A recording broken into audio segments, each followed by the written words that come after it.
તો હવે આપણે સ્વાધ્યાય 1.1 ના પ્રશ્ન 3 થી સોલ્વ કરવાનો શરૂ કરીએ. તો પ્રશ્ન 3 છે આવો કંઈ: નીચે આપેલી પૂર્ણાંકોનો અવિભાજ્ય અવયવની રીતે ગુસા અને લસા શોધો. શું છે તમારો ક્વેશ્ચન? ફર્સ્ટ ક્વેશ્ચનમાં 3 પૂર્ણાંકો આપેલા છે, 12, 15 અને 13. 12, 15 અને 21. આનો મારે અવિભાજ્ય અવયવની રીતે ગુસા અને લસા શોધવાનો છે. તો આપણે જેમ અવિભાજ્ય અવયવીકરણ કરીએ છીએ પહેલા, ચલો તે કરી દઈએ. 12 2 થી ભાગ ચાલશે, 2 છંક 12, 2 તેરી 6, 3 એકા 3. એ જ રીતે જો હું 15 નું કરું, 3 પંચા 15, 5 એકા 5 અને 21, 3 સત્તા 21, 7 એકા 7. That's it.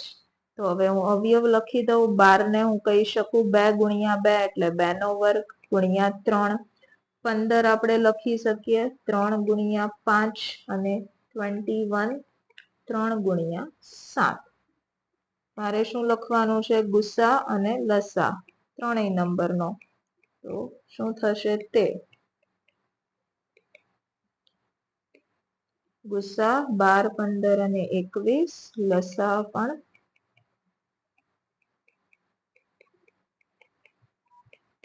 તો ગુસામાં આપણે શું લખીએ છીએ? હંમેશા કોમન અવયવ, સામાન્ય અવયવ અને એની મોટી પાવર. તો ત્રણેય નંબર તમારે જોવાના. ત્રણેયમાં સામાન્ય કોણ છે? ખાલી 3. તો લસા આપણને મળી ગયો 3 અને ગુસા આપણને મળી ગયો 3. લસામાં આપણે શું જોઈએ છીએ? બધા જ અવયવો અને એની મોટી ઘાત. લસામાં બધા જ. તો બધા જ માં કયા અવયવ છે તમારી પાસે? 2, 3, 5 અને 7. 3 બધામાં કોમન છે, એની પાવર 1 જ છે. તો હું લસા કઈ રીતે લખીશ? એ થશે 3 એક વાર, 2 નો વર્ગ, 5 ગુણ્યા 7. જો આનો આપણે ગુણાકાર જોઈએ, 2 નો વર્ગ 4, તેરી 12, પંચા 60, 60 ગુણ્યા 7, 6 સત્તા 42 અને 1 0, 420. તો લસા મળી જશે 420. તો આ થઈ ગયા ગુસા અને લસા. સિમ્પલ. આ જ રીતે સેકન્ડ ક્વેશ્ચન છે, આનો જ સબ ક્વેશ્ચન, જેમાં તમારા નંબર્સ છે 17, 23 અને 29. તો આના માટે ચલો ક્વિકલી અવયવીકરણ જરૂર છે. 17, 23, 29 ત્રણેય અવિભાજ્ય સંખ્યા જ છે. મને જોતા ખબર પડે. 17 ને આપણે લખી શકીએ 1 ગુણ્યા 17, 23 1 ગુણ્યા 23 અવિભાજ્ય છે એટલે આ બે જ અવયવ હશે. આને 1 into 29. તો અહીંયા વધારે સિમ્પલ. ગુસા શું થશે? ત્રણેયમાં જે સામાન્ય અવયવ છે, શું છે ત્રણેયનો સામાન્ય અવયવ? 1 ખાલી. તો જ્યારે બી બધી જ સંખ્યા અવિભાજ્ય હોય, તમારો ગુસા હંમેશા થશે 1. લસા શું થશે આનો? તો કે બધી જ સંખ્યાનો ગુણાકાર. 17 ગુણ્યા 23 ગુણ્યા 29 ગુણાકાર આપણે કરી દઈએ ક્વિકલી. 23 ગુણ્યા 17, 1 તેરી 3, 1 દુ 2, 7 તેરી 21.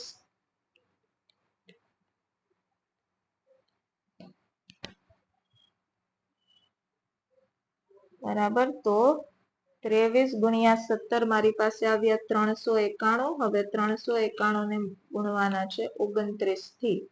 2 એકા 2, 2 નવા 18, 2 તેરી 6 ને 1 7, 9.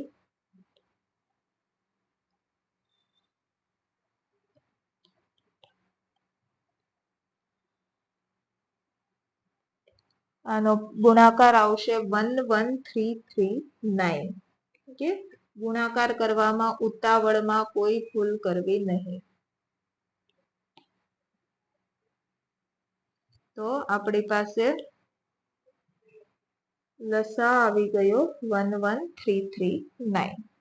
હવે આનો જ ત્રીજો સવાલ છે, જેમાં તમારા નંબર છે 8, 9 અને 25. કે તો તમે જો પેલી રીત બતાવી શકો છો, અહીંયા જેમ કર્યું તે રીતે હું ડાયરેક્ટલી હવે લખું છું 8. તો કે 8 મને ખબર છે 2 ગુણ્યા 2 ગુણ્યા 2 થશે, 2 ને 3 વાર ગુણીએ તો 8 ને લખી શકું 2 નો ઘન. 9 થાય 3 ગુણ્યા 3 અને 25 થશે 5 ગુણ્યા 5, 5 નો વર્ગ. બરાબર. તો શું થશે ગુસા આપણો?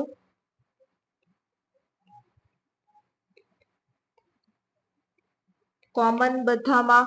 અને તો હવે તમે જો ઓબ્ઝર્વ કરો, કોમન શું છે અહીંયા? 2 નો ઘન, 3 નો વર્ગ, 5 નો વર્ગ કશું નથી ને કોમન. તો શું મારે કઈ નહીં લખવાનું? નહીં, આપણે લખવું પડશે. અહીંયા ગુણાકારમાં કઈ નથી, તમારી જાતે તમે ગુણ્યા 1 તો કરી જ શકો છો. કોઈ પણ સંખ્યાને 1 થી ગુણીએ કઈ ફરક નહીં પડે. તો હું કહી શકું કે આનો ગુસા શું થઈ ગયો? 1. અને લસા શું થશે?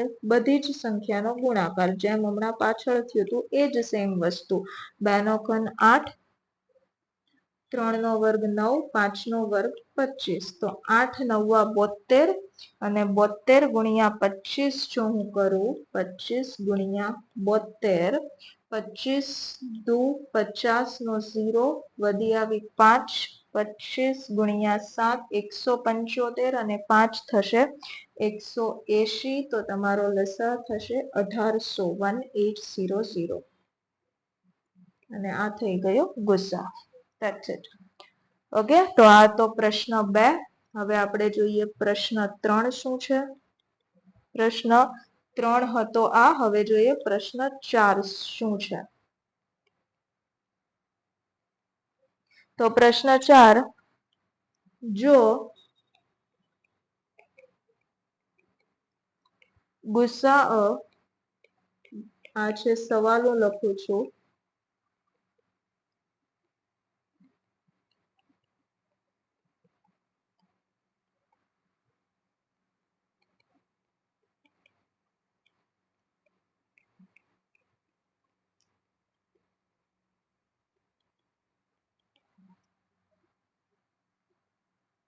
કે ગુસા મને આપેલો છે, મારે શોધવાનું છે લસા.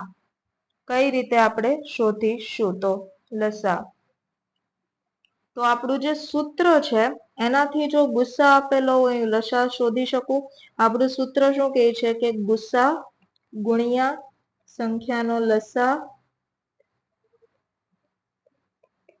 બરાબર તમારી પાસે હોય બંને સંખ્યાનો ગુણાકાર. બરાબર. તો આના પરથી હું લખી શકું કે લસા શું થશે મારી પાસે? 306 ગુણ્યા 657 ડિવાઈડ બાય 9, જેને આપણે 9 થી ભાગાકાર કરી દઈશું. હવે અહીંયા ભાગ કોઈનો ઉડે છે તો કે 306 ને જો હું 9 થી ભાગું, 9 તેરી 27, 28 29 30, 3 અને 4, તો આ મને મળશે 34. અને 34 ગુણ્યા 657 જો આપણે કરીએ, 1 0, 3 સત્તા 21, 5 તેરી 15 ને 2 17.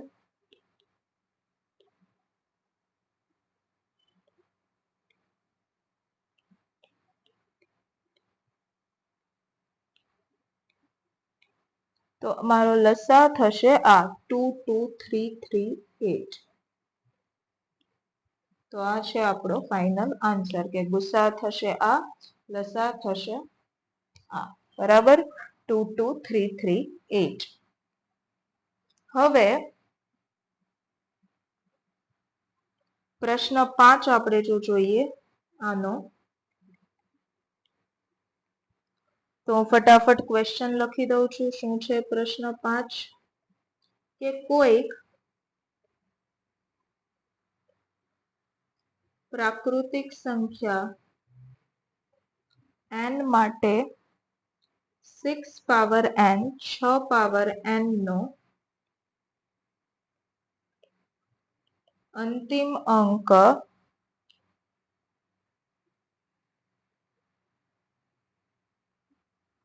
શૂન્ય થાય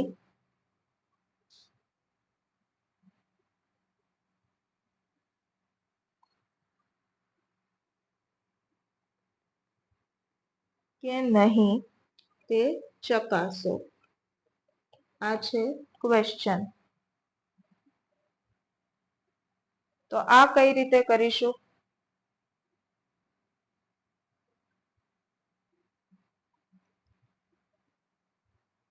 કોઈ પ્રાકૃતિક સંખ્યા n માટે 6 પાવર n નો અંતિમ અંક 0 થાય કે નહીં આ મારે ચકાસવાનું છે.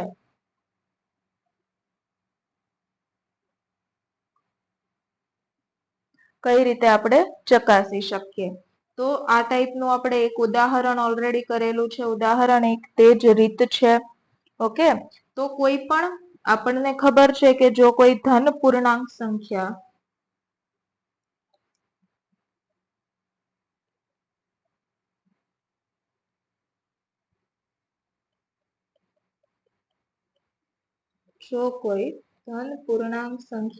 n માટે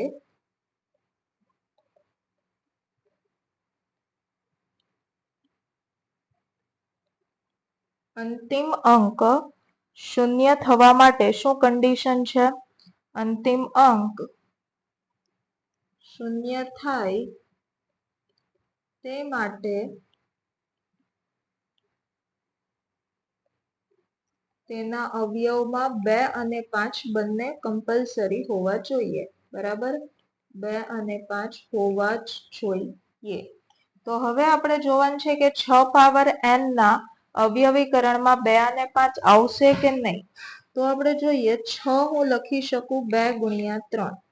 આ થઈ ગઈ 6 ની પાવર 1 જો n બરાબર 1 છે ત્યારે. n જો હું 2 મૂકું તો 2 ગુણ્યા 3 નો વર્ગ મતલબ 2 2 વાર 3 2 વાર આવ્યા. 6 જો હું પાવર 3 કરું તો 2 ગુણ્યા 3 નો ઘન, બંને વસ્તુ 3 3 વાર આવી. આ રીતે એ જતું રહેશે. બરાબર, 4 5 કોઈ પણ નંબર તમે મૂકી શકો. તો તમે જોવો છો આ અવયવમાં 2 અને 3 બે જ આવે છે, 5 તો આવતો જ નથી. બરાબર, 5 આવતો જ નથી તો 0 બનશે નહીં. તો કે તેથી 6 પાવર n એ 5 વડે વિભાજ્ય નથી. જો 5 વડે વિભાજ્ય નથી તો 0 બનશે નહીં. બરાબર, તો કે આથી કોઈ પણ પ્રાકૃતિક સંખ્યા n માટે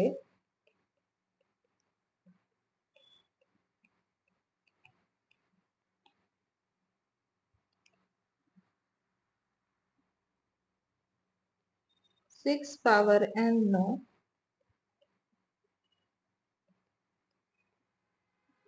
અંતિમ અંક 0 મળશે નહીં.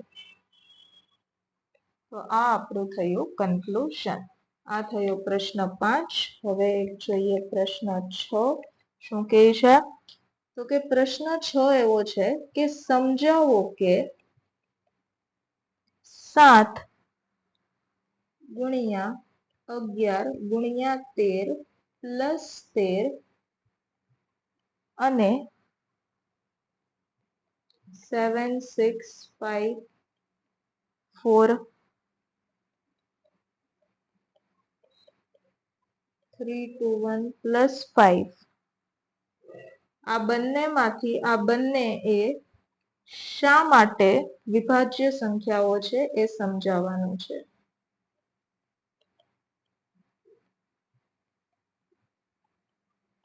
આ છે તમારો ક્વેશ્ચન. ઓકે, તો આને કઈ રીતે કરીશું? શા માટે વિભાજ્ય સંખ્યા છે?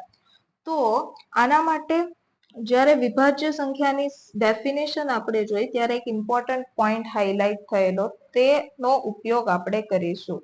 તો તે પોઈન્ટ શું છે કે કોઈ પણ વિભાજ્ય સંખ્યા જે છે તે ઓછામાં ઓછી 2 અવિભાજ્ય સંખ્યાનો ગુણાકાર હોય છે. આ જે આપણે પોઈન્ટ લખેલો વેરી વેરી ઇમ્પોર્ટન્ટ, તેનો અહીંયા ઉપયોગ કરીશું કે કોઈ પણ વિભાજ્ય સંખ્યા ઓછામાં ઓછી 2 અવિભાજ્ય સંખ્યાનો ગુણાકાર હોય છે તે મારે બતાવવાનું છે. તો અહીંયા આપણે કઈ રીતે આ વસ્તુને યુઝ કરીએ. પહેલી નંબર છે મારી પાસે 7 ગુણ્યા 11 ગુણ્યા 13 પ્લસ 13. બંનેમાંથી અહીંયાથી શું કોમન નીકળે ને અહીંયાથી શું કોમન નીકળે? તો કે 13 13 બહાર નીકળી ગયા. અંદર શું વધ્યું? અહીંયા 7 ગુણ્યા 11 77. અહીંયા 13 હતા, 12 કોમન નીકાળી દીધા તો મળી ગયું 1. તો આ સંખ્યા મને મળી ગઈ 13 ગુણ્યા 78 બરાબર. 13 તો અવિભાજ્ય જ છે. 78 ને તમે કઈ રીતે લખી શકો અવિભાજ્ય અવયવીકરણ તરીકે?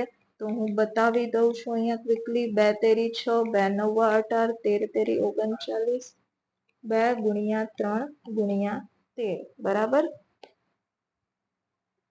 તો તમે લખી દીધું એને અવિભાજ્ય અવયવના ગુણાકાર તરીકે, તો એ થઈ ગઈ વિભાજ્ય. એ જ રીતે બીજો નંબર આપણે જો જોઈએ 7 6 5 4 3 2 1 પ્લસ 5 શું કોમન નીકળશે? 5. આ 5 5 કોમન, તો અહીંયા વધ્યું શું? અંદર જે વધ્યો તેનો ગુણાકાર આપણે કરીશું 7 6 4 3 2 પ્લસ 1. આ ગુણાકાર આપણે કરી શકીએ છીએ 4 તેરી 12 દુ 24 ગુણ્યા 6 ગુણ્યા 7 તમે કરીશો. ફાઇનલ આન્સર જે આવશે તે હું લખી દઉં છું 7 ગુણ્યા 6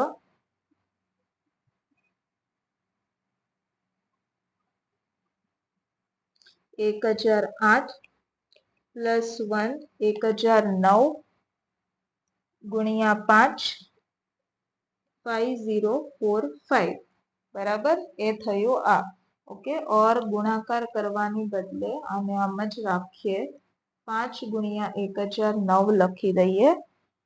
ઓકે. આ 1009 નું પાછું તમે પ્રાઇમ ફેક્ટરાઇઝેશન કરી શકો છો. તો બંને સંખ્યાને ફાઇનલ કન્ક્લુઝન શું કરી શકીએ કે ગુણાકાર સ્વરૂપે રજૂ કરી શકીએ છીએ કે આપેલી સંખ્યાને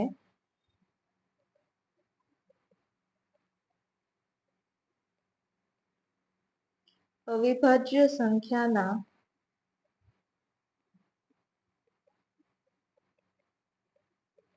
ગુણાકાર સ્વરૂપે લખી શકાય છે.